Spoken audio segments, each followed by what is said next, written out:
Hola, soy Mario Grijalva, profesor de la Universidad de Ohio, y hoy comienza una nueva aventura, en moto contra el Chagas, Argentina. Estoy en la histórica ciudad de Córdoba, listo para poner a prueba a Yaguareté, mi fiel moto compañera de este viaje. Junto a mi guía Silvia, nos dirigimos a un lugar cargado de historia, la misión jesuítica de Santa Catarina, uno de los patrimonios culturales más famosos de esta región. Apenas llegué a Córdoba, instalé un soporte en el mentón del casco para la GoPro. Quería capturar cada ángulo de esta ruta, pero al comenzar el viaje sucedió lo inesperado. Sin darme cuenta, el adhesivo del soporte se soltó y la cámara salió volando. Di la vuelta y regresé a buscarla. Imaginaba encontrarla tirada en la carretera, quizás rota, rayada o perdida para siempre. Recorrí este trecho una y otra vez, hasta que finalmente me di por vencido. Se perdió. ¿Qué le vamos a hacer? Pero entonces, algo insólito. Cuando ya me veía sin mi GoPro, la suerte me sonrió. Mi chaqueta estaba abierta y la cámara había caído justo dentro. No podía creerlo. A veces los milagros de la ruta llegan en el momento menos esperado.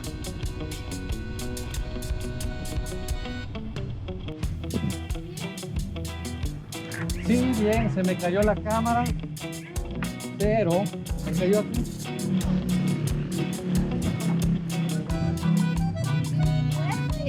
Suerte total, o sea. Con la cámara guardada, continuamos el viaje por estos caminos de tierra de la provincia de Córdoba. Esto es satisfecho. Pero esto no es solo un viaje, es una exploración profunda sobre la enfermedad de Chagas.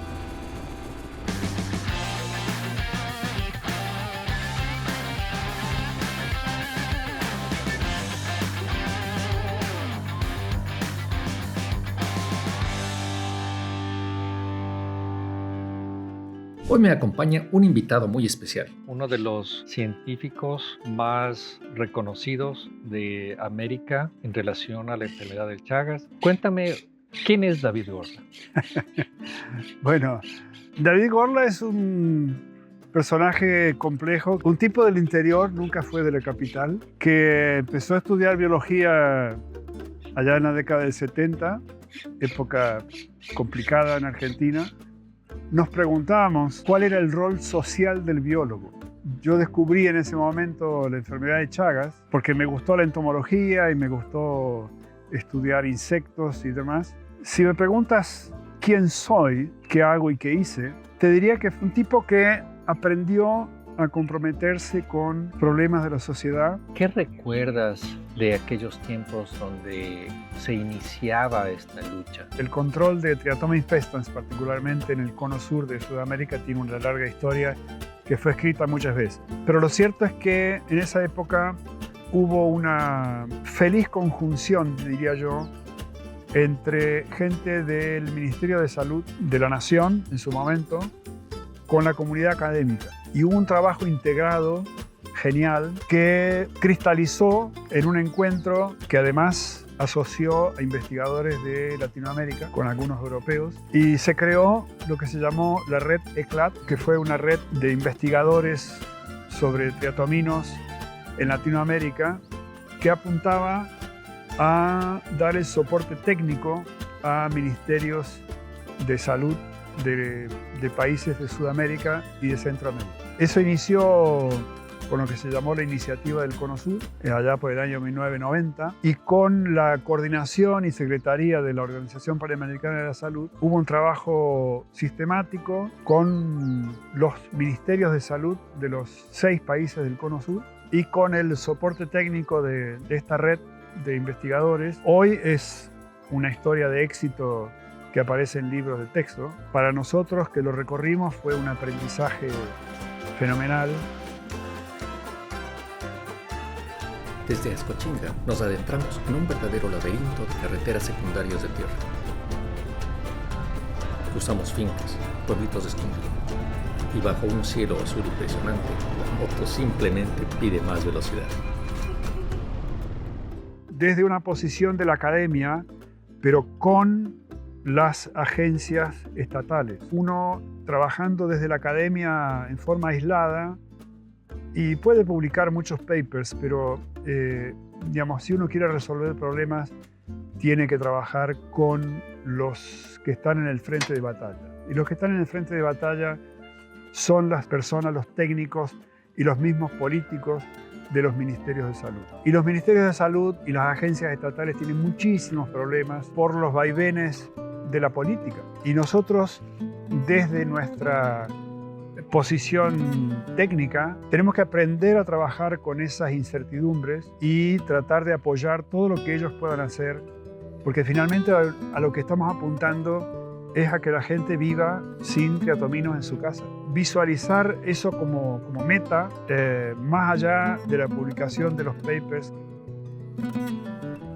Hay que tener una mirada histórica, porque lo que le pasaba a la gente antes con la enfermedad de Chagas es distinto a lo que le pasa a la gente con la enfermedad de Chagas hoy. La enfermedad de Chagas en los años 80, 1980, afectaba particularmente a las comunidades rurales que no tenían acceso a ningún sistema de salud. Se enteraban que estaban infectados con Trypanosoma cruzi cuando aparecían los síntomas. Algunos eran muy afortunados y nunca tuvieron síntomas, pero los que tenían síntomas casi que en una gran mayoría terminaban con problemas cardíacos muy severos porque simplemente lo descubrían tarde. Y en ese momento la principal fuente de infección de las personas, la principal fuente de aparición de nuevos casos de enfermedad de Chagas, por la presencia de triatominos vectores dentro de las viviendas. En Argentina, desde la década del 70 por acá, eso cambió mucho. Cambió mucho porque las acciones que se hicieron con aquel programa nacional de Chagas, que lamentablemente hoy ya no existe, pero que fue muy importante y muy fuerte, muy bien financiado en su momento, junto con el mejoramiento de condiciones de vida de las personas en el área rural, sumado a la migración del área rural al área urbana, hizo que la importancia de la infestación de viviendas fuera mucho menor. Hoy en Argentina, a diferencia de la década de 1970, los problemas de transmisión vectorial de Trypanosoma cruzi están centrados en el norte de Santiago del Estero, al oeste del Chaco y lo que se llama el Chaco salteño, hacia el este de la provincia de Salta. Ese es el corazón que todavía permanece con problemas de infestación importante de Triatoma infestans en las viviendas. En el resto de Argentina, en general, aunque hay algunos manchones, hay unos pequeños mosaicos donde hay aún infestación de viviendas por Triatoma infestans, en general, en el área rural, no existe problema de transmisión vectorial de Trypanosoma cruzi. Hoy, en Argentina, el lugar donde más infectados con Trypanosoma cruzi existen es en la provincia de Buenos Aires y en los alrededores de la ciudad de Buenos Aires, que es donde la gente del norte del país se ha movido para buscar mejores condiciones de vida y ha ido con la infección. Y Buenos Aires tiene la misma problemática que los países europeos. Son áreas no endémicas con muchas personas infectadas con cruzi, y apareció un problema que no habíamos considerado, y era la instalación de poblaciones de Triatoma infestans en áreas urbanas. Entonces, en la ciudad de San Juan, en un área urbana con construcción fantástica de cemento y ladrillo y ventanas de aluminio, hay Triatoma infestans. Una situación muy complicada que todavía no tenemos respuesta, a lo que se suma toda la problemática de la inseguridad urbana. Es decir, cómo haces el monitoreo en esos lugares donde los técnicos de salud tienen que ingresar a la vivienda para evaluar si hay o no hay chucas. En el área rural eso siempre se pudo hacer sin problema. Hoy, para entrar a una vivienda en un área urbana no es tan fácil, porque la gente no le abre la puerta a cualquiera.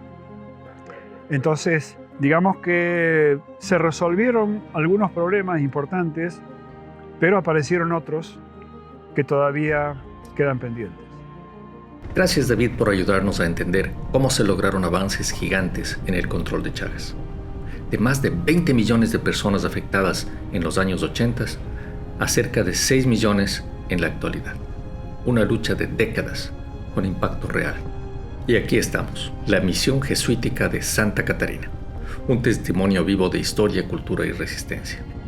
En el próximo episodio exploraremos a fondo este monumento fascinante, antes de continuar nuestra aventura en moto por los parajes más sorprendentes de la provincia de Córdoba. No te pierdas el próximo capítulo de esta Jaguarundi Moto Adventure.